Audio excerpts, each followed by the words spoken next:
बिस्मिल्लाहिर्रहमानिर्रहीम, अस्सलामु अलैकुम नाज़रीन, आप देख रहे हैं दिलास स्टार। मैं हूं यासिर रशीद। नाज़रीन, पाकिस्तानी सियासत का अगर मौजूदा सूरत हाल के तनाजुर में अहाता किया जाए तो सूरत हाल ये है कि पाकिस्तानी सियासत में एक बैरूनी साजिश की गूंज सुनाई देती है और जिसका तज़किरा बार बार किया जाता है। इल्ज़ाम लगाया जाता है मौजूदा हुकूमत पे कि जो बैरूनी साजिश की आला-ए-कार बन के मसनद इक़्तिदार पे बराजमान हुई, पाकिस्तान तहरीक इंसाफ पे ये पाकिस्तान तहरीक इंसाफ की जानिब से ये इल्ज़ाम लगाया जा रहा है। खान साहब ने कल एक बड़ा जलसा किया लाहौर के अंदर और कप्तान का फिर से वही मौक़िफ़ था कि बैरूनी साजिश के ये आला-ए-कार बने, ये थ्री स्टूजेस हैं, मैं इनके खिलाफ निकला हूँ, इनकी हुकूमत को नहीं मानूंगा। तो आज फिर उसी के तनाजुर में वज़ीर-ए-आज़म शहबाज शरीफ ने कौमी सलामती कमेटी का इजलास भी बुलाया, जिसमें उस मुबैना ख़त के हवाले से मुशावरत की गई है और उस पर ब्रीफिंग ली गई है साबिक सफ़ीर असद मजीद खान की जानिब से। और अब देखिए कि पाकिस्तानी सियासत में मजीद क्या पेशरफ्त होती है, मजीद क्या परतें खुलती हैं। आज की इसी प्रोग्राम को आगे बढ़ाते हैं, अपने पैनल को इंट्रोड्यूस कर सीनियर सहाफ़ी एडिटर फॉरम राना मोहम्मद अजीम साहब हमारे साथ मौजूद हैं। इस्लामाबाद स्टूडियो से हमें ज्वाइन किया है राव खालिद साहब ने और सुहेल इकबाल भट्टी साहब ने, जबकि कराची स्टूडियो से हमें ज्वाइन किया है सईद खावर साहब ने। मैं आप तमाम हजरात का बेहद मशकूर हूँ। राना साहब, कल का पाकिस्तान तहरीक इंसाफ का जलसा, PTI कहती है कि इससे बड़ा जलसा PTI की जो पॉलिटिकल जो कैरियर है उसके दौरान नहीं देखा गया। ये इतना बड़ा जलसा था। खान साहब ने भी कहा कि मैं इतने बड़े जलसे से पहले कभी मैंने खिताब नहीं किया। पहले तो उस जलसे का इहाता कर लेते हैं, फिर क्या देखते हैं कि उसके असरात पाकिस्तानी सियासत पे क्या पड़ेंगे मुस्तकबिल में। बिस्मिल्लाहिर्रहमानिर्रहीम, अस्सलातु वस्सलामु अलैका या सय्यदी या रसूलल्लाह, अस्सलातु वस्सलामु अलैका या सय्यदी या हबीबल्लाह। देखिए यहाँ सर एक बात तो माननी पड़ेगी कि कल का जलसा जो था वो पाकिस्तान की तारीख का एक बड़ा जलसा था। जितना जलसा गांव में लोग मौजूद थे उससे कई गुना ज्यादा लोग जो है वो सड़कों पर मौजूद थे और एक जगह जलसा नहीं हो रहा था, इतना लग रहा था जैसे पूरे पाकिस्तान के अंदर जलसा हो रहा है। अगर आप जरा थोड़ा सा अहाता करें तो आपको नजर आएगा जिन जिन शहरों में इनके अरकान ने अपनी स्क्रीनें लगाई हुई थी वहां पर भी जलसे जैसा हिसाब था। बेइंतहा लोग थे और वो लोग थे जो शायद कल उससे पहले PTI के कारकुन नहीं थे। तो ये बात तो मानना पड़ेगी कि एक जलसा था और एक बड़ा जलसा था और इससे हुकूमत खौफजदा थी। अगर हुकूमत खौफजदा ना होती तो लाहौर शहर के इर्द गिर्द जो रास्तों को ब्लॉक किया गया था, जो रास्तों में कंटेनर लगा दिए गए थे, जो रास्तों से लोगों को रोका जा रहा था, लोगों को जानबूझ के ऐसे रूट्स की तरफ मोड़ा जा रहा था कि जहां से जलसा गाह में पहुंचना मुमकिन नहीं था, तो ये एक किसी के खौफजदा होने की ही अलामत होती है। जलसा अच्छा हुआ, बेहतरीन जलसा हुआ। अब इस जलसे के पाकिस्तान की सियासत पे क्या असरात पड़ सकते हैं? क्या इमरान खान अपने टेम्पो को कायम रख सकेंगे? क्या इमरान खान जो है मुस्तकिल मजाजी के साथ इसी तरह लोगों को लेकर चलेंगे और क्या अवाम जो है उनके बयानिए के साथ एक माह दो माह मजीद चल सकेगी? क्या ये टेम्पो कायम रहेगा? असल बात ये है, देखिए इमरान खान का जलसा हो गया, इमरान खान का जलसा बेहतरीन जलसा हुआ, पाकिस्तान की तारीख में एक बड़ा जलसा था और इस जलसे में लोग खुद आए। ये वो जलसा नहीं था जिसमें सरकारी मुलाजमीन को लाया जाता है, ये वो जलसा नहीं था जिसमें सियासी जमातों के कारकुन उन लोगों को जबरदस्ती लेकर आते हैं जो उनके मज़ारे होते हैं या जो उनके मुलाजमीन होते हैं। ये वो जलसा था जहाँ पे जिसपे लोग बजाते खुद आए और मैंने बहुत से लोगों को अपने TV स्क्रीन पे देखा, इंटरव्यूज उनके देखे कि जो खुद कह रहे हैं कि अब खुद चल के हैं, इससे पहले वो नहीं आते थे। अब मामला सिर्फ, और ये भी ज़हन में रखना चाहिए यासर, अगर हुकूमत की आपकी किसी की हुकूमत खत्म होती है और उस हुकूमत के खत्म होने के बाद अगर वो अवाम में जाता है और उस वक्त उसके जलसे बेइंतहा भरे होते हैं तो ये एक बहुत उसके लिए एक अच्छी चीज होती है। इससे पहले अपोजिशन में आने वाले लोगों के जलसे कई माह तक नहीं होते थे। लोग कहते थे इन्होंने हुकूमत में हमें क्या दिया है, हम इनके जलसों में क्यों जाए, और यही बात इमरान खान के मतलब भी कही जाती थी, इन्होंने हमें महंगाई दी है, हम इनको नहीं मानेंगे। लेकिन एक बड़े जलसे के बाद अब मेरे पास जो इतलात है यासर वो ये है कि इमरान खान जो है वो बाकायदा इस चीज को कंटिन्यू रखने के लिए उन्होंने आज कुछ हदायत जारी की हैं। उन हदायत की रोशनी में आप देखेंगे ईद उल फितर के बाद एक भरपूर कैंपेन शुरू होगी और वो कैंपेन बयक वक्त चारों सूबों में शुरू होगी और उस कैंपेन के तहत कुछ जगहों पर तो इमरान खान खुद जाएंगे और कुछ जगहों पर उनकी बाकी टीमें जाएंगी और ये इस तरीके से तेजी से काम करेंगे, इस तेजी से कैंपेन को तेज करेंगे। इस तरह लगेगा कि हर रोज जो है तहरीक जोर पकड़ रही है, क्योंकि साबिक वज़ीर-ए-आज़म इमरान खान को ये कहा गया है कि अगर आपने इस तहरीक में हल्का सा भी अपनी कमजोरी दिखाई तो लोग आपसे ना सिर्फ भागना शुरू हो जाएंगे कि आपके सियासी मुखालफिन आप पे हैवी हो जाएंगे। जिसके बाद ये फैसला कर लिया कि पहले फैसला ये था कि 30 रमजान तक कुछ नहीं किया जाएगा, लेकिन अब ऐसा नहीं होगा। इसी 30 रमजान से पहले भी जो इमरान खान 2 दफा मजीद कौम से खिताब करेंगे, चाहे वो कौम से खिताब जो है वो टेलीफोनिक खिताब करे, चाहे वो जिस तरह पिछले दिनों उन्होंने एक ट्विटर्स पे भी किया, पिछले दिनों उन्होंने इंस्टाग्राम, तमाम चीजों को इस्तेमाल किया। इस तरीके से इमरान खान जो है मोबिलाइज करेंगे। और मैं आपको ये बता दूं कि इमरान खान जो है हो सकता है कि सऊदी अरब का भी इस दौरान में एक टूर लगा लें, और जो हमारे जैसे ओवरसीज हैं उनके साथ भी एक अलहदा से वो एक निशिस्त रखें। तो ये सारा ओवरसीज के साथ भी अलहदा से निशिस्त हो सकती है। ये रमजान के अंदर भी 1-2 बार कौम से खिताब किया जा सकता है, वो मुख्तलिफ तरीकों से किया जा सकता है, सोशल मीडिया के टूल इस्तेमाल किए जा सकते हैं। राव साहब, आप ये देखिए कि आज वजीर दाखिला ने प्रेस कॉन्फ्रेंस भी की, एलामिया भी कौमी सलामती कमेटी का जारी हो चुका, जिसमें बात फिर से वही की गई है, पुराने कमेटी के फैसले की तौसीह की गई, मुदाखलत की गई है, हुकूमत की तब्दीली का कहीं उनसर शामिल नहीं था, फिर वही बात के साजिश शामिल नहीं है। क्या समझते हैं कितना बड़ा कॉन्फ्लिक्ट है दोनों जमातों के दरमियान में, पाकिस्तान पीपल्स पार्टी, पाकिस्तान मुस्लिम लीग नून और पीटीआई, एक तरफ मुत्तहिदा अपोजिशन और दूसरी तरफ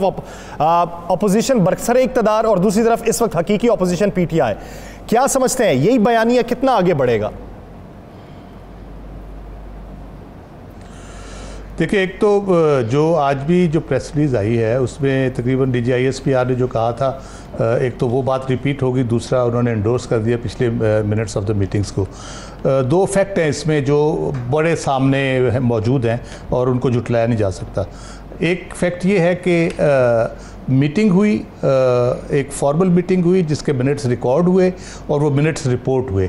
उस मिनट्स के में ये कहा गया कि तहरीक अदम एतमाद जिस तरह से आ रही है, 7 तारीख को वो रिपोर्ट हुए, 8 तारीख को तहरीक अदम एतमाद है। ये फैक्ट है एक। और पूरी प्रेस रिलीज में किसी ब्रीफिंग में DGISPR की हो, भले आज की हो, भले दूसरी अपोजिशन की कोई वजाहतें आई हों, उस पर कहीं ये नहीं कहा गया कि नो कॉन्फिडेंस की बात नहीं हुई थी। हम साजिश नहीं कहते, हम मुदाखलत नहीं कहते, ब्लेटेंट इंटरफेरेंस को आप जैसे मर्जी डिफ़ाइन कर लें, सही हुई थी। फिर कितना सीरियस मसला था कि 7 तारीख को जब ये आया उस वक़्त से ये बताया जा रहा है कि जो हमारे हसास इदारे हैं जिनकी ज़िम्मेदारी है, उन्होंने इस पर पूरी तहकीक की। और जो नेशनल सिक्योरिटी कमेटी की 33वीं मीटिंग हुई उसमें उन्होंने अपने जो भी उस तहकीक के नतीजे में जो चीज़ें आईं उसके बारे में बताया गया। तो तीसरा इम्पॉर्टेंट फैक्ट उसके बारे में ये है, वो है वाक़याती शहादत, कि जो कुछ कहा गया वो हो गया और तहरीक अदम एतमाद कामयाब भी हो गई और शहबाज शरीफ वज़ीर आज़म भी बन गए। अब ये इतने बड़े फैक्ट हैं, इसका जो एक बुनियादी हल है इसका वो वही है कि आप एक कमीशन बनाएं, जुडिशल कमीशन बनाएं जो इस मसले को हल करे। वरना ये जो चपकलिश शुरू हुई है, जो आपका बुनियादी सवाल है कि ये कहाँ तक जाएगी, लेकिन राव साहब सवाल में वही बनता है, अगर जुडिशल कमीशन बना दिया जाए, जो इसके किस हद तक इम्कानात हैं कि उस जुडिशल कमीशन के फैसले को तमाम जमातें मिन्नवान तस्लीम कर लेंगी? खान साहब भी ये कहते रहे कि जब तक फैसला जो है अपने हक में आ जाए तो सत बिस्मिल्लाह, अदालतें सही फैसला कर रही हैं, ना आए तो फिर से अदालतों के किरदार पे सवाल उठना शुरू हो जाता। देखिए, हमारे यहाँ तो ये चलता ही है। वो तो डेविड लू भी नहीं मान रहा ना, उसको वो भी जवाब नहीं दे रहा कि मैंने धमकी दी थी कि नहीं दी थी। इंटरव्यू में उसने साफ कहा कि मैंने जो कहना था कह दिया। मैं जब थ्रेट का सवाल उससे पूछेगा आपने थ्रेट किया था, उसने कहा जो मैंने कहना था कह दिया, वो आईनी और कानूनी काम जो वहाँ पे हो रहा है हम उसके साथ हैं, और इससे ज़्यादा क्या वो कर सकते हैं। तो यहाँ कौन मानेगा? अमरीकी नहीं मान रहे, जिनके बारे में कहा जाता है कम अज़ कम वो अगर बोलते हैं तो सच बोलते हैं या कम अज़ कम झूठ नहीं बोलते और खामोश हो जाते हैं। तो उसने खामोशी इख्तियार की थ्रेट के सवाल के ऊपर। तो मानने ना मानने की बात नहीं है, लेकिन ये कंट्रोवर्सी जो है ये इम्पिटस दिया है इसने इमरान खान के, उसको जला बख्शी है सारी उस तहरीक को और उस बयानिए को। और वो बयानिया ना सिर्फ ये कि अपोजिशन के गले पड़ रहा है, बल्कि एस्टेब्लिशमेंट के लिए भी काफ़ी एम्बैरेसमेंट का बायस बन रहा है, क्योंकि वो बार-बार इमरान खान साहब बिटवीन द लाइंस कहेंगे, वैसे अब जो वो अपोजिशन है वो इक्तदार में आ चुकी है सर। जी ऑब्वियसली वो शहबाज शरीफ साहब के गले भी पड़ रहा है, कोलिशन के गले भी, हुकूमती कोलिशन के गले भी पड़ रहा है और एस्टेब्लिशमेंट के गले भी पड़ रहा है, क्योंकि लोग जिस तरह से उसके बिलीव कर चुके हैं, पहली इतवार से लेके कल के लाहौर के जलसे तक आपको ये नजर आता है कि वो बयानिया बिक रहा है। इमरान खान साहब उसको टोन डाउन भी कर दें, इमरान खान साहब की ये तहरीक दम तोड़ जाए, कल को जब इलेक्शन होंगे तो वो इसी बयानी के साथ दोबारा आएंगे, इसी बयानी पे आएंगे और इसी बयानी को कारकुनान उनके बाय भी करते हैं, इसीलिए ये उनका प्लस पॉइंट है, यही उनका क्रिज्मा है। खबर साहब, आप क्या राय रखते हैं जो बयानिया खान साहब ने अपनाया और दूसरा हुकूमत ने जो इकदाम किया कि कौमी सलामती कमेटी का इजलास दूसरी बार बुला लिया, वो इकदाम किस हद तक आप सही समझते हैं? और दूसरी तरफ वो जो बयानिया खान साहब अपना रहे हैं उसका आईना आने वाले दिनों के अंदर आप कितना मजीद बढ़ाव देख रहे हैं? या सिर्फ देखें, पाकिस्तान में हमेशा ये होता है कि अपोजिशन के मुंह से सख्त किस्म की तनकीद के अल्फाज बड़े अच्छे लगते हैं। आप अगर मौला जट टाइप की सियासत करें तो हमारे अवाम मुझे ये लगा कि आप मौला बख्श चाडियों साहब का जिक्र करने लगे। तो बात यह है कि ये बयानिया मेरे ख्याल में ज़्यादा देर तक कायम नहीं रह सकेगा, इसलिए कि राव साहब ने बात की नून लीग के बयानिया की, जो नवाज शरीफ बयानिया लेके चले थे वो बिकने लगा था, लेकिन उनको खुद नवाज शरीफ को नीचे उतरना पड़ा और अपने बयानिए से दस्तबरदार होना पड़ा।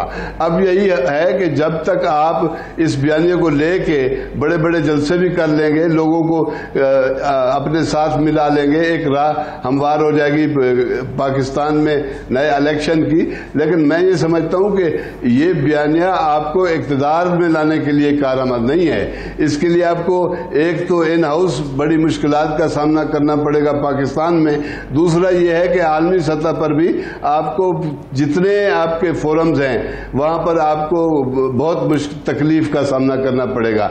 हम अपना मुल्क चलाने के लिए, अल्लाह माफ करे माजरत के साथ, हम अपना पैसा वहां से लाते हैं, दूसरे मुल्कों से लाते हैं, कर्ज की मै पीते हैं और हम बड़ी बड़ी बातें करते हैं। तो ये मेरे ख्याल में इमरान खान इस वक्त वो लोग उनकी बात सुन रहे हैं और अपने जलसों में वो जाकर इस बयानिया को बड़ी कामयाबी के साथ फैला रहे हैं, लेकिन आप देखेंगे इंशाअल्लाह ताला एक दिन ये बयानिया नीचे आएगा और एक एस्टेब्लिशमेंट के साथ भी मामलात इनको ठीक करने पड़ेंगे और आलमी कुव्वतों के साथ भी बिगाड़ में कमी लाना पड़ेगी।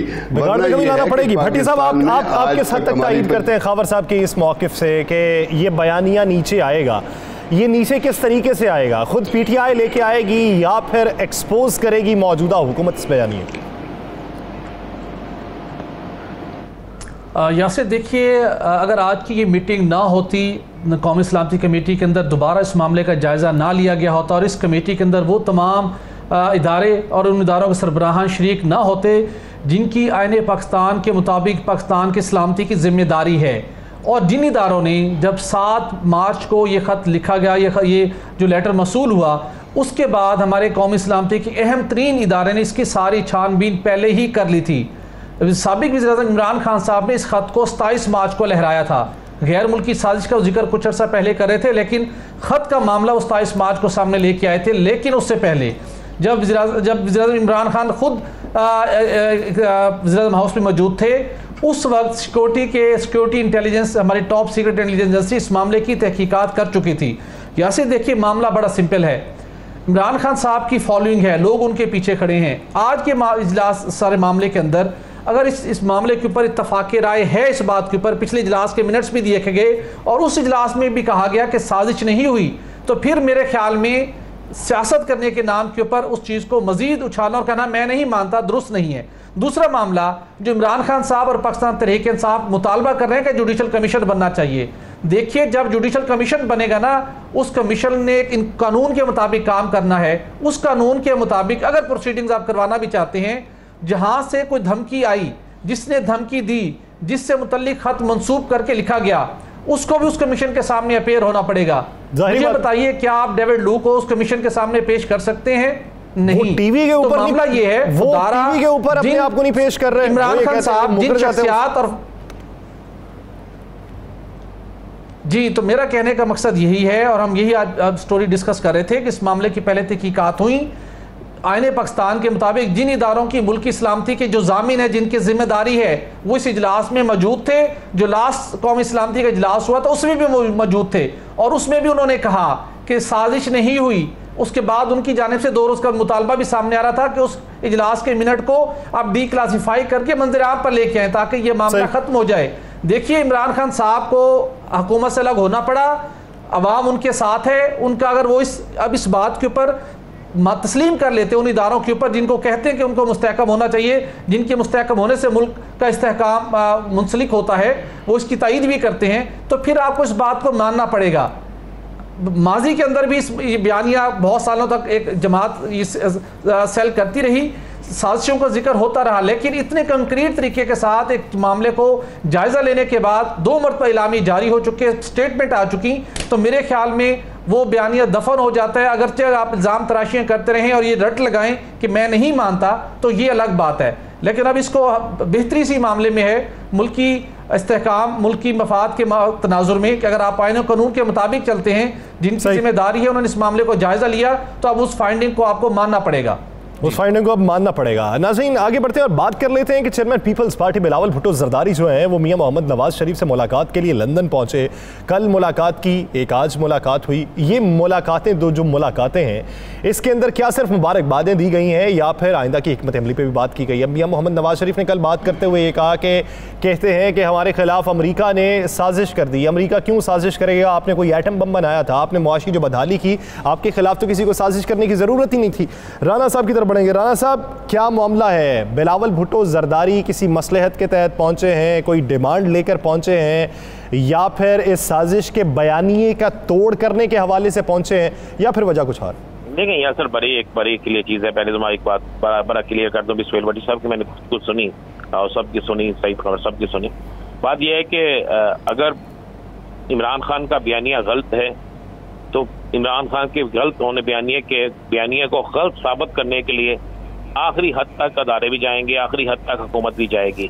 पर आपको मैं एक बात बड़ा क्लियर कहता हूँ कि इमरान खान के बयानिया को अब इस वक्त में गलत साबित करना मुमकिन नहीं होगा, गलत होने के बावजूद भी। इसलिए कि अब इमरान खान के साथ जो लोग चल पड़े हैं, जो समझते हैं कि अब इमरान खान के चाहे किसी अदालत में केस हो, चाहे किसी और जगह केस हो, तो इमरान खान के हक में फैसला नहीं आता, तो अब ये दुरुस्त को भी गलत सबर करना शुरू हो गए। लिहाजा आप अगर आप इस पे कहें कि अवामी को रद्द अमल में तब्दीली है, ऐसा मुझे नजर नहीं आ रहा, क्योंकि मूव एक ऐसी बन चुकी है। अब आते हैं बिलावल भुट्टो और मियां नवाज। देखें, एक बात ज़हन में रखिएगा, बिलावल भुट्टो जरदारी मियां नवाज से मिलने जो गए हैं, वो इससे मिलने नहीं गए कि आइंदा आने वाले इंतखाबात में भी वजीर आज़म पाकिस्तान मुस्लिम लीग नून से होगा, आइंदा इंतखाबात में भी वजीर आज़म शहबाज शरीफ या कोई और होगा, बल्कि बिलावल भुट्टो जरदारी बाकायदा एक प्लानिंग के तहत असफल जरदारी की आशीर्वाद, उसकी मशावरत से गए हैं। और मशावरत आशीर्वाद यही है कि मियां नवाज शरीफ को इस मामले में राम किया जाए कि अगर पाकिस्तान के अंदर हुकूमत या मुत्तहिदा इत्तेहाद रहेगा तो वो पीपल्स पार्टी की वजह से रहेगा। पीपल्स पार्टी से अगर कोई हाथ किया जाता है या पीपल्स पार्टी को पीछे रखा जाता है तो पाकिस्तान के अंदर अपोजिशन का कोई इत्तेहाद नहीं रहेगा। अब बिलावल भुट्टो और मियां नवाज शरीफ में होने वाली मुलाकात में मैं आपको ये तस्दीक शुदा बात कह रहा हूँ कि कुछ चीजें ऐसी डिस्कस हुई हैं जिसमें खासकर पंजाब के हवाले से चीजें डिस्कस, पंजाब की सियासत को डिस्कस किया गया है, उसके साथ साथ आइंदा सियासी हिकमत अमली पर भी बात की गई है। राना साहब, इसी बात को मजीद तूल देंगे, लेकिन एक ब्रेक लेनी है, ब्रेक पे आते हैं तो गुफ्तगू को यहीं से कंटिन्यू करते हैं। नाज़रीन, कहीं नहीं जाएगा, स्टे विद अस।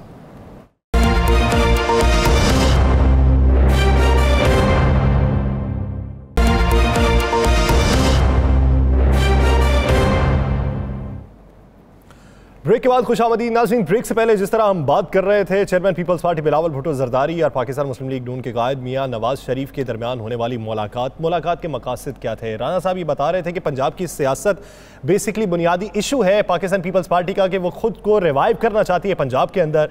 तो सीट एडजस्टमेंट क्या इस मद में होगी? मुस्तकबिल की हिकमत अमली क्या है? वफाकी सतह पर भी क्या कोई सीट एडजस्टमेंट हो सकती है? अगर पंजाब में PMLN की जानिब से हिस्सा दिया जाता है तो क्या PP की जानिब से सिंध में PMLN को हिस्सा दिया जाएगा? ये एक बुनियादी सवाल है। राना साहब की तरफ बढ़ते हैं। राना साहब, बात को वहीं से कंटिन्यू कीजिएगा। क्या फिर फार्मूला तय पाया है या अभी फार्मूले पे सिर्फ बात हो रही? देखिए, अभी फार्मूले पे बात हो रही है। बिलावल भुट्टो जरदारी जो है उन्होंने कोशिश की है मियां नवाज शरीफ को ये बात बावर कराने के लिए और ये बात मनवाने की कि पंजाब की गवर्नरशिप और पंजाब में स्पीकरशिप जो है वो पाकिस्तान पीपल्स पार्टी को दिया जाए और सीनियर जो वजीर है वो भी पाकिस्तान पीपल्स पार्टी से लिया, जो बल्दियात की वजारत भी पाकिस्तान पीपल्स पार्टी को दी जाए। इसी तरह सदर की जो है काज कल या जब भी इनके पास कोई इख्तियार होता है या जो भी आईनी इनका मसला हल होता है तो उसमें सदर पाकिस्तान जो आसफ अली जरदारी सबको बनाया जाए। यानी मौलाना फजलुर रहमान साहब की कहानी खत्म है सदर पाकिस्तान के हवाले से। दिल के अरमा आंसुओं में बह गए, हम तो तनहा थे, हम तनहा ही रह गए। ये मौलाना साहब चंद दिनों में गुनगुनाना शुरू कर देंगे, आप देखेंगे। देखिए मौलाना फजलुर रहमान जो है वो सदारती के उम्मीदवार से नहीं बन सके। उनके बेटे जो है उनका नाम आ रहा था कि जनाब इनको स्पीकर बना दिया जाएगा, नहीं हो रहा। चेयरमैन सेनेट उस पर भी ये जीरो हो जा रहे हैं, चेयरमैन सेनेट भी इन्हें नहीं मिल रही, सदर भी इनको नहीं मिल रहा, स्पीकर इनके हाथ से निकल गया। अब मौलाना साहब जो है वो तो नाराज बैठे हैं और इसीलिए मौलाना साहब की मशावरत के बगैर पाकिस्तान पीपल्स पार्टी के जो कायद हैं बिलावल भुट्टो वो वहां पहुंचे हैं। वहां जाकर मियां नवाज शरीफ को ये पावर कराने की कोशिश कर रहे हैं कि वो इस मामले में अपना किरदार अदा करे। मेरे पास मियां नवाज शरीफ जो है उन्होंने कहा कि मैं अपनी पार्टी से पूछकर मशवरा करके ये करूंगा, क्योंकि मुस्लिम लीग नून के अंदर एक बड़ा हल्का जो है वो इस बात पे बिल्कुल ज़हनी तौर पर ये बात सब मैं मान चुका है कि पाकिस्तान पीपल्स पार्टी इनके साथ हाथ करेगी। लिहाजा पंजाब के अंदर पीपल्स पार्टी को जगह दी गई, पंजाब के अंदर पीपल्स पार्टी को मजबूत किया गया और पीपल्स पार्टी पंजाब में मजबूत होगी तो आइंदा इंतखाबात में पीपल्स पार्टी मुस्लिम लीग नून को टफ टाइम देगी। और आइंदा आने वाले वक्त में मुस्लिम लीग नून जो एक ख्वाब देख रही है कि शायद आइंदा इंतखाबात जब भी हों तो उसमें वजीर आजम दोबारा मुस्लिम लीग नून का है तो पीपल्स पार्टी इस ख्वाब को चिकनाचूर कर देगी। ये मुस्लिम लीग नून के अंदर एक वाज़ेह सोच है और इसकी मियां नवाज शरीफ और शहबाज शरीफ इस बात को मानते हैं। मगर बिलावल भुट्टो का वहां जाना एक प्लानिंग का हिस्सा। मैं आपको यहाँ पर एक खबर ब्रेक कर दूं, इस सारी चीजों में पीपल्स पार्टी के सपोर्ट के लिए कुछ अहम तरीन शख्सियात जो हैं जो मियां नवाज शरीफ से मिली हैं वो इसमें अपना किरदार अदा करेंगी। उन शख्सियात का पाकिस्तान से तल्लुक नहीं है, लेकिन वो शख्सियात जो है बहुत से मामलात में बड़ी मुतहर्रक हैं, वो पाकिस्तान पीपल्स पार्टी के हवाले से सपोर्ट कर रही हैं। और पीपल्स पार्टी के कायद जो वहाँ गए हैं वो किसी की इंश्योरेंस पे गए हैं, किसी की जमानत पे वहाँ गए हैं कि शायद उन्हें ये सब कुछ मिल जाए। चलें देखते हैं कि जो जमानत उन्हें मिली है उस जमानत का समर उन्हें क्या मिलता है। राव साहब, अगर देखा जाए कल के जलसे को मोनिस इलाही साहब की तारीफ की खान साहब ने, उनका ये कहना था कि हमारे साथ खड़े हैं। आज एक अपोजिशन लीडर के तौर पे दरख्वास्त दी गई हुसैन इलाही साहब की जानिब से, उस पर दस्तखत मोनिस इलाही साहब के हैं। अब एक तरफ पीटीआई जो असेंबली छोड़ने का फैसला कर चुकी, मोनिस इलाही साहब पीटीआई के साथ खड़े रहे, वो उतना अपने वालिद के साथ नहीं रहे जितना पीटीआई के साथ रहे। तो क्या वजह लगती है कि आप ये समझते हैं कि अपोजिशन जो होगी वो सोच विचार के बाद और मिली जुली होगी और फ्रेंडली होगी? ऑब्वियसली कोई प्रेजेंस तो होनी चाहिए थी वहाँ पे। मेरा ख्याल है कि इसमें यकीनन मुशावरत हुई होगी। आज शाह महमूद कुरैशी और चौधरी परवेज़ इलाही की भी बात हुई है और उसके बाद मेरा ख्याल है ये दरख्वास्त दी गई है। कुछ ना कुछ तो उन्होंने अपना वहाँ पे प्रेजेंस रखनी है ताकि जो मामलात हैं हुकूमत के जैसे भी चल रहे हों या किसी वक्त ऐसी सूरत हाल पैदा हो कि वो हुकूमत को गिराने का चांस आ जाए तो उसके लिए भी वो किरदार अदा कर सके। लेजिस्लेशन में अगर कोई चीज़ें होती हैं, मुज़ाकरात होते हैं, जैसे इलेक्शन रिफॉर्म्स होनी है तो इलेक्शन रिफॉर्म्स आप बिल्कुल उनको फ्री रन नहीं दे सकते कि वो मज़े से जो चाहें वो करके बैठ जाएं। कुछ 2, 4, 10 बंदे जो भी हों ये भी तो राव साहब आप एक नज़रिए से देखें तो ये भी तो फिर सेफ पैसेज बनता है ना कि एक तरफ अखलाकी तौर पे आप ये कह सकते थे कि अपोजिशन तो थी नहीं, खुद ही पास करवा लिया। अब तो हुकूमत के पास अखलाकी जवाब बनता है कि हमने अपोजिशन के होते हुए पास करवा ली। जी बिल्कुल, लेकिन लेजिस्लेशन जो होगी वो उसकी क्रेडिबिलिटी इसी तरह से बनेगी, वरना तो वो हो ही नहीं सकती। फिर इस तरह से किसी किस्म की लेजिस्लेशन नहीं हो पाएगी अगर इस बुनियाद पे हम जाएं कि उन्होंने अपनी मर्ज़ी से जो दिल किया वो कर लिया। तो उसकी क्रेडिबिलिटी देने के लिए और कम अज़ कम मनमानी से रोकने के लिए किसी हद तक ये चीज़ें उसमें यकीनन की जाएंगी। और एक मैं नुक्ता जो पीपल्स पार्टी के हवाले से पंजाब में पीपल्स पार्टी के अंदर मैं बिल्कुल आपको कंफर्म अपने सोर्सेज से बता रहा हूँ, बहुत शदीद रिजेंटमेंट पाई जाती है कि हमने 2013 के बाद और 2008 के बाद पहले फिर 2013 के बाद जिस तरह से नून के साथ हमने ताल्लुक़ बनाया उससे पंजाब में बहुत शदीद नुकसान पहुंचा पीपल्स पार्टी को और उसके चंद 100 और चंद हज़ार वोटों तक हल्के में उसके वोट्स रह गए हैं। अब वो समझते हैं कि अगर हम थोड़ा सा और चलते हैं तो हमारे वो चंद हज़ार वोट भी पंजाब से गायब हो जाएंगे और पीपल्स पार्टी छोटे मोटे ये जिस तरह स्पीकर ले लिया, गवर्नरशिप ले लेंगे, सदर नहीं ले सकते क्योंकि उसकी बड़ा लंबा प्रोसेस है। ये लेके उसके बाद एक आध महीने में 2 महीनों में ये राव साहब, आप जितनी कंफर्म खबर दे रहे हैं, आप जितनी कंफर्म खबर दे रहे हैं, लगता ये है कि ये पीएमएलएन की आने वाले दिनों में हिकमत अमली है। आज आप प्राइम मिनिस्टर हाउस में भी गए थे, कहीं ये इशारे तो नहीं है पीपल्स पार्टी के लिए? देखें, पीपल्स पार्टी के लिए इशारे हैं या पीपल्स पार्टी इशारे दे रही है, ये आगे देखना पड़ेगा। लेकिन पीपल्स पार्टी के लिए पंजाब में बहुत बड़ा सेटबैक हो जाएगा। ये बहुत संजीदा सोच पाई जाती है पीपल्स पार्टी के अंदर कि अगर हम इस तरह से चलेंगे तो बहुत मसला हो जाएगा। दूसरा, इतनी आप कह लें कि 2, 4, 5 वोटों पे खड़ी हुकूमत, उसके लिए बड़ा मसला हो जाएगा। इमरान खान बाहर से प्रेशर डाले हैं, अंदर से अगर वो प्रॉपरली उसको सपोर्ट नहीं मिलती तो ये किसी वक्त भी 1, 2, 3 महीने में बहुत शदीद प्रॉब्लम्स का शिकार हुकूमत हो सकती है। इसलिए इसको स्टेबल करने के लिए एक इलेक्शन की डिमांड ऑब्वियसली वो मानी जा सकती है, या किसी तरीके से अभी क्योंकि वो इस्तीफों का मामला बीच में चल रहा है, किसी तरीके से इमरान खान के साथ बैठ के, जैसे पहले इनकी चीज़ें तय हुई थी इलेक्शन के हवाले से, एक टाइम पीरियड तय हुआ था, इलेक्शन रिफॉर्म्स के हवाले से तय हुआ था, जो इमरान खान को लग रहा है शायद उस पर अमल ना हो, उसको कायल करके दोबारा लाया जा सकता है कि उस प्रोसेस को हम एक्सपीडाइट कर लेंगे।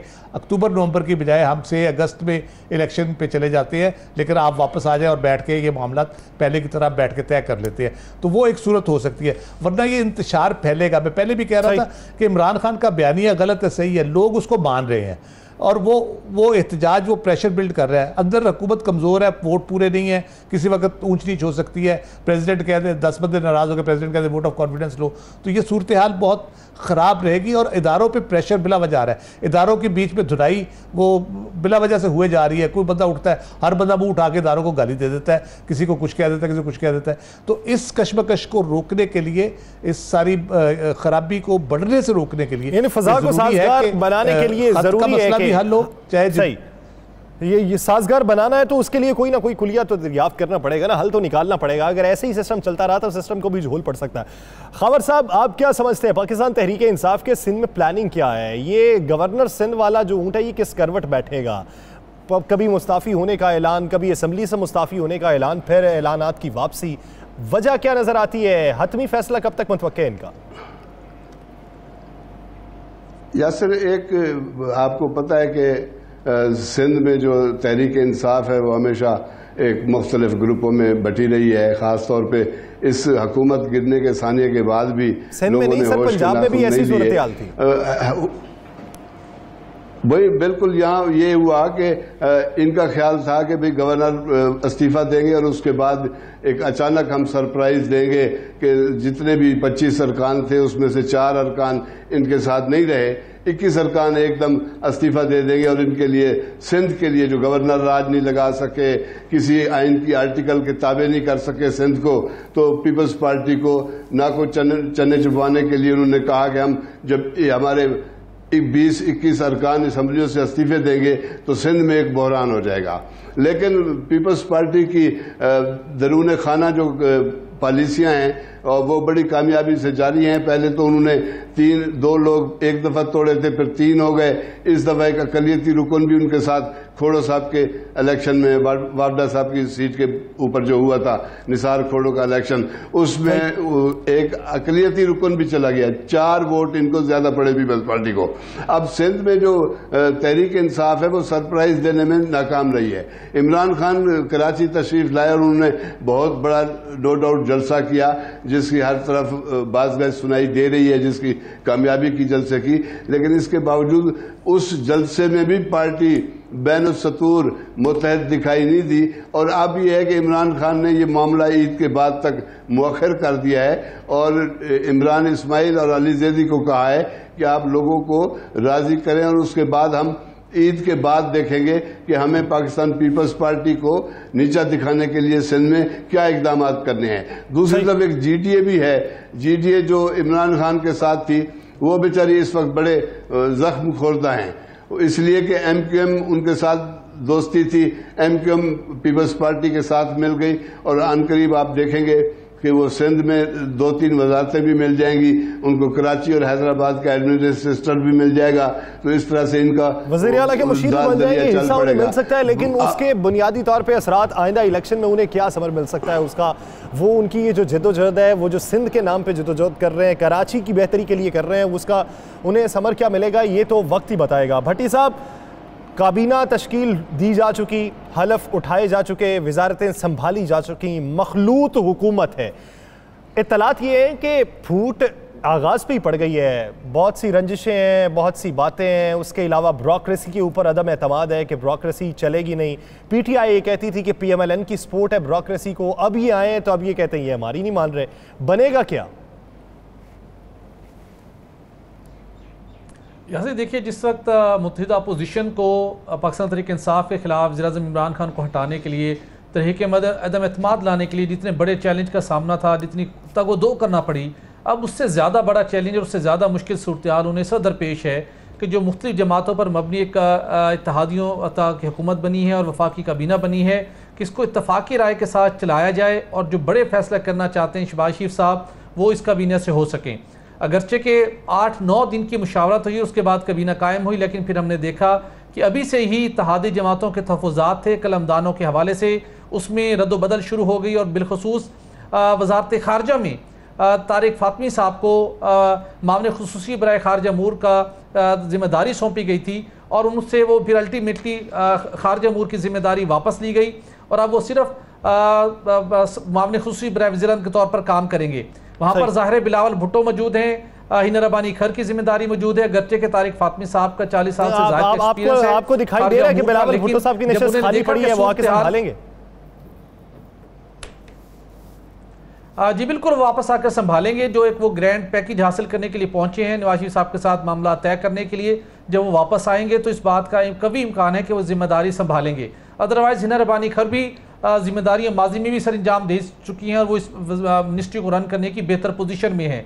लेकिन जब जहाँ तक बात है वजारतों की और इसके साथ साथ पहली वफाकी काबीना का इजलास हुआ तो वहाँ पर काबीना अरकान ने जो मुल्क की सूरत हाल बनी हुई है उन्होंने बहुत ताबड़तोड़ सवालात किए, इसलिए कि मुतलका वजारतों के सेक्रेटरी साहबान वहाँ पर मौजूद थे। बिलखुसूस उस एजेंडे में जो 7 नुकात पर मुश्तमिल था, जिसमें एक वजारत दाखिला की 2 वजारत दाखिला की समरियाँ थीं, एक काबीना के जो ई सिस्टम है उस पर ब्रीफिंग थी और बाकी 4 अहम समरियाँ तवानाई के शोबे से मुतल्लिक थी। वहाँ पर secretary petroleum division Ali Raza भुट्टा से सवालात किए गए, उनके पास कोई जवाब नहीं था। उनकी बताने वाले बताते हैं कि हवाइयाँ उड़ गई। उनसे पूछा गया कि पाकिस्तान को इस वक्त बदतरीन तवानाई के बहरान का सामना है, आप 1.5-2 साल से तवानाई की वजारत में है, 2012 की पॉलिसी है, हम 2022 में आ चुके हैं, आपने उस पॉलिसी को अपग्रेड करने के हवाले से क्या काम किए? उनके पास कोई जवाब नहीं था। उनसे पूछा गया कि हमारे पास ऑयल रिफाइनरियों की जिसके ज़ाहिर अरबों डॉलर की नई इन्वेस्टमेंट होनी थी, 1 साल से पॉलिसी पेंडिंग है, उसके ऊपर आपने क्या काम किया? उनके पास कोई जवाब नहीं थी। उन्होंने कहा कि हर साल 9% गैस की डिप्लीशन हो रही है, तो बताया गया कि गैस की प्रोडक्शन बढ़ाने के लिए क्या इकदाम किए गए, तो कोई जवाब नहीं था। प्राइम मिनिस्टर इमरान खान ने भी उनके ऊपर बरहमी का इजहार किया। वही सेक्रेटरी पेट्रोलियम जो एक गैर मुल्की कंपनी चाहती है, प्राइम मिनिस्टर शहबाज शरीफ साहब जी, प्राइम मिनिस्टर शहबाज शरीफ साहब ने उसके उस सूरत हाल के ऊपर बड़ा बरहमी का इजहार किया और उन्होंने उनको वार्निंग दी और कहा कि उन्हें एक मुफस्सल रिपोर्ट चाहिए कि हमने जो इस बदतरीन सूरत हाल का हमें सामना है, हम वो बिजली जो हम 10 से 12 रुपए फी यूनिट बना सकते थे, वो फ्यूल ना होने की वजह से महंगे फ्यूल के ऊपर हम 24 रुपए फी यूनिट बढ़ा रहे हैं।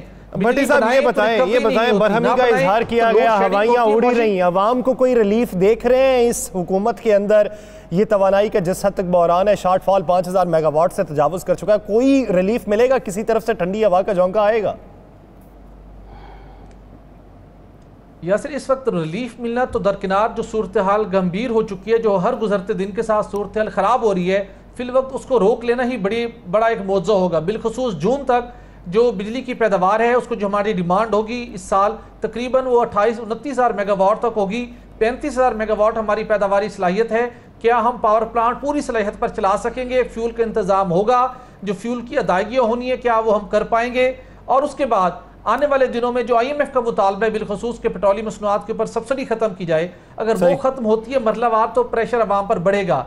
एक ही सूरत हाल बाकी है अवाम को रिलीफ मिलने की कि दोस्त ममालिक से एक बड़ा हमें पैकेज मिल जाए, कतर से गैस के हवाले से और सऊदी अरब से पेट्रोलियम मसनूआत के हवाले से, और उसके साथ चीन से हमें कोई अच्छी डील मिल जाए, तो फिर कदरे अवाम को रिलीफ मिल सकता है। फिर से वही इक्तफा है बरादर दोस्त ममालिक के ऊपर कि किससे क्या रिलीफ मिलता है, उससे अवाम को कितना रिलीफ दिया जा सकता है।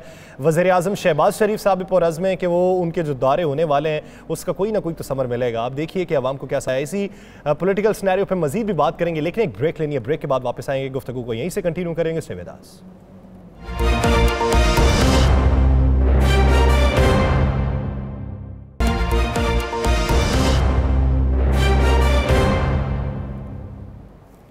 ब्रेक के बाद एक बार फिर से खुशामदीद नाज़रीन। हमने पाकिस्तान तहरीक-ए-इंसाफ की बात कर ली। हिकमत अमली क्या होगी, ईद से पहले क्या होगी, ईद के बाद क्या होगी, इस वक्त हुकूमत को मुश्किलात का सामना है, वो मुश्किलात दूर किस तरीके से हो सकती हैं, उम्मीद की किरण कहाँ से जाग सकती है, इस पर हम मुफस्सल गुफ्तगू कर चुके हैं। लेकिन जो अपोजिशन की तहरीक है उसके मद्दे मुकाबिल हुकूमत के पास तोड़ क्या है, ये जानते हैं। राना साहब की तरफ बढ़ते हैं। राना साहब, हुकूमत करेगी क्या? हुकूमत के पास प्लान क्या है? हुकूमत के ऊपर एक बहुत बड़ा इल्ज़ाम है, इंपोर्टेड हुकूमत नामंजूर का हैशटैग है उनके ऊपर, बैरूनी साजिश है। इसका तोड़ किस तरीके से किया जाएगा हुकूमत की तरफ से? देखिए, मेरे पास जो इतलात है कि हुकूमत ने इस हवाले से तीन अपने जो है मरहलेवार तीन चीजें शुरू की हैं। एक तो वो अवाम को रिलीफ देने के लिए आटा, चीनी, घी, इनकी कीमतों में जो कमी हो सकेगी वो करने की कोशिश करेंगे। साथ साथ हुकूमत जो है इस मौजूदा हालात में ये फैसला हुआ है इत्तेहादियों में कि इमरान खान की जमात के अंदर दरार डाली जाए। इस वक्त में जब लोग ये कह रहे हैं कि सारी कौम इमरान खान के साथ करी है, यंगस्टर उनके साथ करी है, बहुत बड़ी कुव्वत लोग जो अवामी कुव्वत है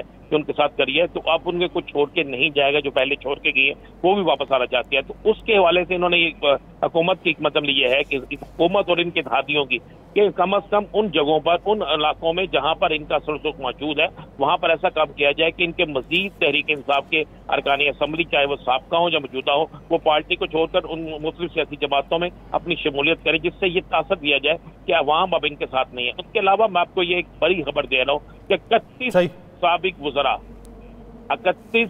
वज़रा सूबे पंजाब और वफाक, इन सब के हवाले से एक बाकायदा लिस्ट तैयार की गई है कि इनके कौन कौन से ऐसे काम थे जो गैर कानूनी थे, ऐसे कौन सी चीजें थी जिन्हें वो करप्शन की जद में ला सकते हैं, इनके ऐसे कौन से अफराद थे जिनको इन्होंने मुख्तलिफ अदारों में तैनातियां करा रखी थी और मेरिट से हट के थे।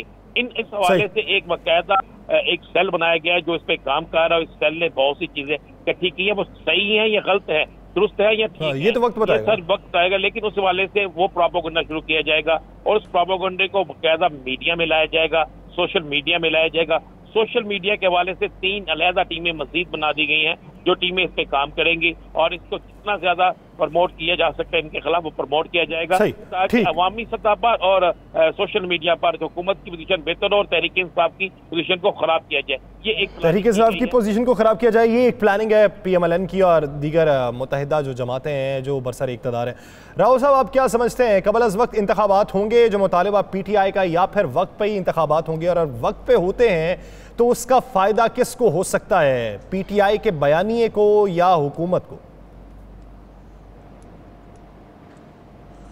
देखें, हर दो सूरतों में जिस मौजूदा हुकूमत है उसको उसकी मुश्किलात ज़्यादा देर करने से भी बढ़ेंगी, जल्दी इंतखाबात कराने से भी उनको बहुत कह लें कि नुकसान उठाना पड़ेगा शिकस्त की सूरत में, क्योंकि इस वक्त जो इमरान खान का बयानिया है वो बिक रहा है और वो सूरत हाल ऐसी है कि वो इस तरह से अगर इलेक्शन में जाएंगे तो मेरा ख्याल है कि उनको कम अज़ कम सादा अक्सरियत से तो रोका नहीं जा सकता, बड़ी आसानी से सादा अक्सरियत ले जाएंगे।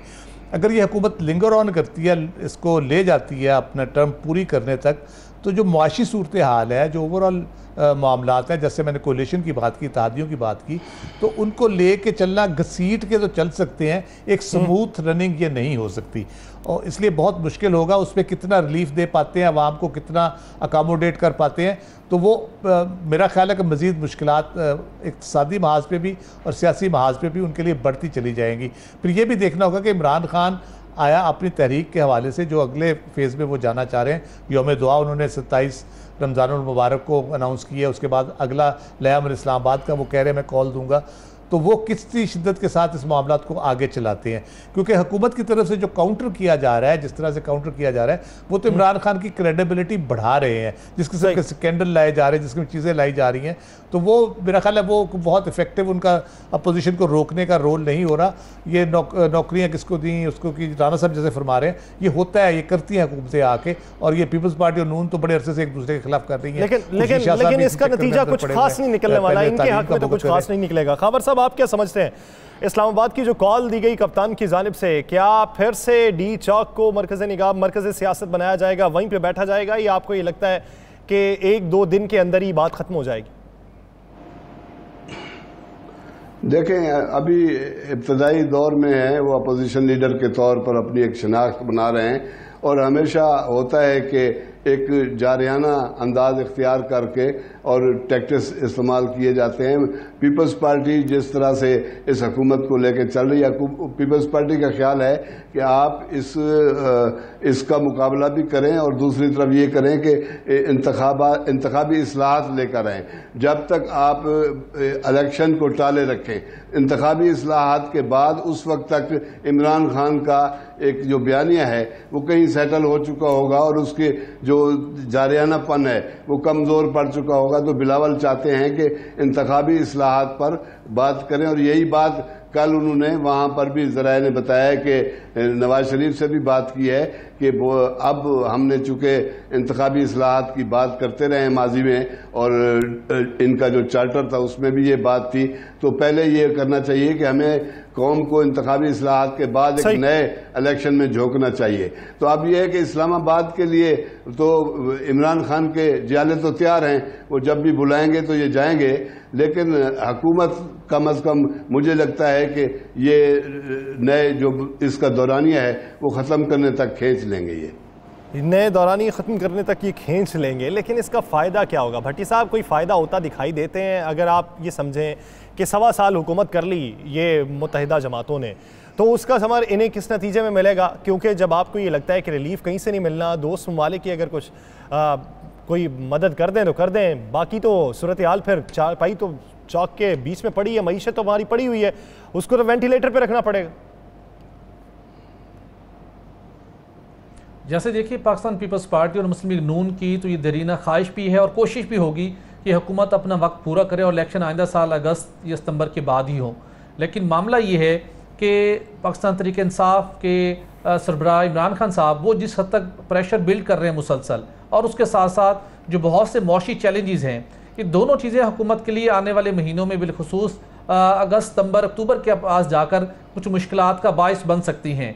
और इलेक्शन वक्त से अगर कबल होने हैं तो उसके अंदर यकीनी तौर के ऊपर इमरान खान साहब की जो एक उन्होंने मूवमेंट स्टार्ट की हुई है वो किस हद तक प्रेशर बिल्ड करते हैं और अपना अर्ली इलेक्शन का मुतालबा बनाने में कामयाब होते हैं, तो ये तो सारा डिपेंड कर रहे हैं उनकी स्ट्रेटजी के ऊपर। लेकिन जैसा कि मैंने कहा कि नून लीग और पाकिस्तान पीपल्स पार्टी की कोशिश है कि हम अपने जो हुकूमत की मुद्दत है उसको पूरा किया जाए, और अगर ये हुकूमत मुद्दत पूरी करती है तो फिर पाकिस्तान तहरीक इंसाफ के लिए एक ख़तरे की घंटी होगी। जो मोमेंटम इमरान खान साहब ने अब बिल्ड किया है वो इतने देर तक इस इस्तकामत के साथ उसको कंटिन्यू रखना, और जो एक इस वक्त पब्लिक को उन्होंने एक चार्ज किया हुआ है वो थोड़ा मुश्किल हो जाएगा। उनकी कोशिश है कि वक्त से पहले हों, और नून लीग और पाकिस्तान पीपल्स पार्टी की कोशिश होगी कि वो जो आने वाले इंतखाबात से कब कुछ इंतजामात करने होते हैं, कुछ ग्रास रूट लेवल के ऊपर मंसूबों का अनाउंसमेंट करना, मुख्तलिफ जगहों के ऊपर अपने अरेंजमेंट करना चीज़ों की इलेक्शन के हवाले से, तो उसको उनकी कोशिश होगी कि अगले बजट में हम भरपूर तरीके से वो अपने काम करें ताकि आइंदा आने वाले इलेक्शन से कब हम आवाम की ज़्यादा से ज़्यादा हमायत हासिल कर सकें। तो ये कश्मकश है, देखें दोनों में से कौन कामयाब होता है, अर्ली इलेक्शन वाले या मुकर्रर वक्त पर इलेक्शन कराने वाले। जी देखते हैं इस कश्मकश में कौन कामयाब होता है। बात यह है कि इस वक्त जो सूरत हाल बन चुकी है, 1-1.25 साल के अंदर बहुत से मौशी चैलेंजेस दरपेश हैं, आलमी सतह पे भी आपको मुश्किलात का सामना है, तो किस तरीके से आप आगे बढ़ेंगे, ये बुनियादी सवाल है। पाकिस्तान मुस्लिम लीग नून का सियासी मुस्तकबिल क्या होगा, क्या उनको हिस्सा मिलता है? पाकिस्तान पीपल्स पार्टी जो खुद को रिवाइव करना चाहती है उसको क्या मिलेगा? पाकिस्तान तहरीक इंसाफ जो एक बयानिया लेके फिर से मैदान में आई है और जिसकी तमाम खामियों को सरफे नज़र कर दिया है कारकुनान ने, और कारकुनान फिर से सड़कों पर निकले हैं, उनको क्या मिलेगा? ये बुनियादी सवालात हैं, इसके जवाबात हमें वक्त देगा। वक्त के साथ साथ पता चलेगा किसका जो बयानिया है वो किस हद तक सच था और उसने आवाम को कितना रिलीफ दिया। वजह बुनियादी तौर पर बात है कि अवाम को रिलीफ मिलना चाहिए और अवाम की बेहतरी के फैसले होने चाहिए। बहुत शुक्रिया सईद खावर साहब, राव खालिद, इकबाल भट्टी साहब और आला मोहम्मद अजीम साहब इस हवाले से अपना वक्त देने के लिए। नाज़रीन, आपसे मुलाकात होगी अगले हफ्ते। अपना बहुत सा ख्याल रखिएगा। अल्लाह ने के बाद।